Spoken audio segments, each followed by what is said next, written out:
All right, Mr. Taliaferro TV, how's everybody doing out there? Now for the questions that the people want to know. Who won this trade? Kawhi Leonard sent to the Toronto Raptors.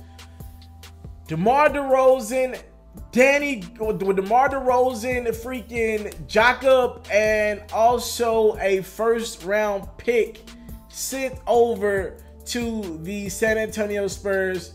Again, it's Kawhi Leonard, Danny Green going to Toronto, and it is DeMar DeRozan, first-round pick, protected for next year, I believe, and Jakob going over to the San Antonio Spurs. Who won this trade? I thought long and hard about this one. The Toronto Raptors won this trade, y'all. Now, let me break down why I've come to this conclusion, because I know you're like, what? Toronto won it? Let me break it down. The San Antonio Spurs have a 2-year window to compete for a championship with one of the NBA's all-time coaches. Greg Popovich has made it clear to people around the league that he has 2 years left. 2 years left as a head coach. If that is true, he wants to at least play at the level that's good enough to not only make the playoffs, but be a 4 or 5 seed. And with DeMar DeRozan, they'll be that. They got to the 7th seed without him last year. That team should not have been in the playoffs. But with LaMarcus Aldridge leading them, they did. They made it to the playoffs, Patty Mills and company. So they'll be competitive next year with DeRozan. But it's just DeMar DeRozan. Listen, man, I get it. If I were the Raptors with LeBron leaving the East and LeBron's been their kryptonite pretty much, I would have brought this team back. Definitely wouldn't have made a move for DeMar DeRozan until the trade deadline next year. Or I probably would have let this team get to the playoffs because they were the number 1 seed in the Eastern Conference. And a lot of people believe that team could have got past Boston in 6. Remember, it took LeBron and the Cavs 7. That team LeBron was on was not good. And he was the only thing that the Raptors couldn't stop. Anunoby, I like him a lot. He's just a year or 2 away from being a defender that could actually give LeBron problems. Now, I watched that series. It was a 4-game sweep. I watched every minute of that series. DeMar DeRozan was benched for a lot of it. I know what I know. DeMar DeRozan or Kyle Lowry are just not the guys that can lead your team. It is what it is. These are not... DeMar DeRozan is not a number 1, and Kyle Lowry is not a number 2. As a matter of fact, I would tend to believe that DeMar DeRozan is a number 2, and Kyle Lowry might be a number 3. Now, like I said, I would have brought that team back for 1 more year, but I can't be mad at Toronto for blowing it up. Cannot be mad at Toronto for blowing it up now.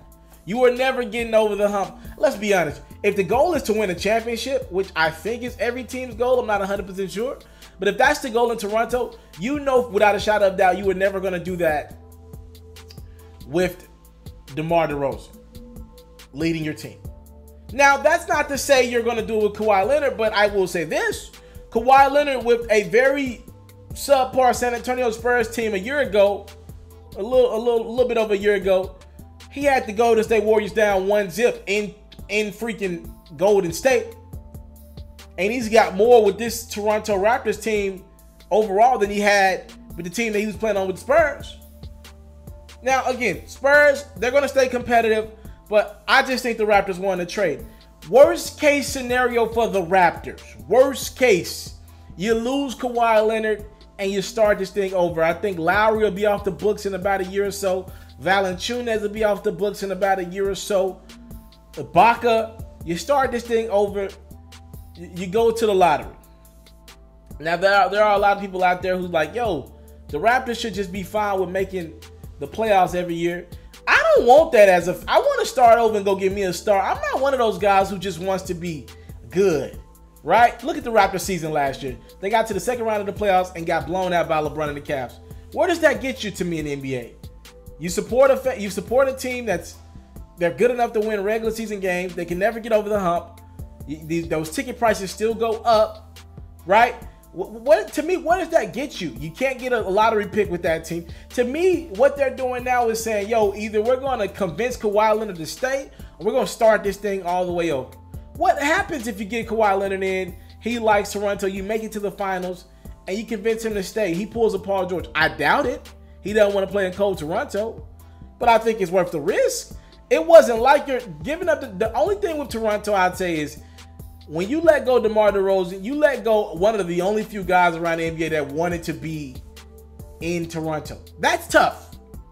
That's tough. I would have tried to trade Kyle Lowry first, but then again, that trade value for Kyle Lowry was low. DeMar DeRozan's trade value will never be better than trading him for a Finals MVP and a Defensive Player of the Year. It's the facts. I'm sorry, it's the facts. You couldn't have traded DeMar DeRozan for anything better. You can't trade him for LeBron. You can't trade him for Kevin Durant or Steph Curry. I mean, Kawhi's the next up, right? Like, you know what I'm saying? Like, that's the highest value you can essentially get for a DeMar DeRozan Kawhi Leonard trade if you're the Raptors. I know it's a rental, but it is what it is. I think the Raptors won this trade. It's worth the risk, man. You got to take chances to be great. This is a risk. The Thunder took a chance to be great. They might be great next year. They got Russ and PG long term. The Raptors are taking a chance. Kawhi Leonard's a better defender than DeMar DeRozan, a better shooter than DeMar DeRozan. You got him for a year. What you got, Toronto? What you got, Drake? Can you convince this guy to stay? I know he's kind of quirky and kind of weird. Can you make him stay even if the weather's cold? What's up? That's where we're at with it. Can that fan base do enough? Can that city, that organization do enough? I want to see it. Because they took it a chance. And, you know, once you get past all this not showing up to training camp, all that, whatever happens, not showing up for physical. What's up? You got a top 5 player on your team now. And to me, next year, if they won the East with DeRozan, and if Kawhi's healthy, they should for sure win the East. I mean, maybe you could argue with Boston bringing Gordon Hayward back and Kyrie be healthy as well. Maybe you say Boston. I think I put Toronto as a team. They're a regular season team. You know, as long as they don't mess it up with head coach. I think I put Kawhi Leonard at, I put the Kawhi Leonard and Kyle Lowry led Toronto Raptors atop the East again. From the seeding standpoint, I think they win more regular season games than anybody else. Their regular season built that bench. They got 2-star lineups. Look, if it doesn't work out, I'm starting this thing over with Anunoby and Fred VanVleet and lottery picks and cap room. Starting this thing all the way up. I'm not playing this game where we think we got enough talent to make a push and we're going backwards. We got swept last year, back-to-back years by LeBron James. And LeBron got worse. You took Kyrie Irving off LeBron's roster. And they still swept. That was not a good Cleveland Cavalier team. They just had one great player. I think it's worth the risk even Toronto. I think they won a trade. Not saying San Antonio took an L, but I think would have best for the San Antonio Spurs long term is to go get the prospects, go get the Jaylen Brown, go get the Markelle Fultz, go get the Brandon Ingram.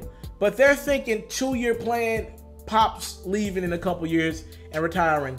So I get it. I'm giving the edge to the Toronto Raptors. I want to know who you guys give the edge to.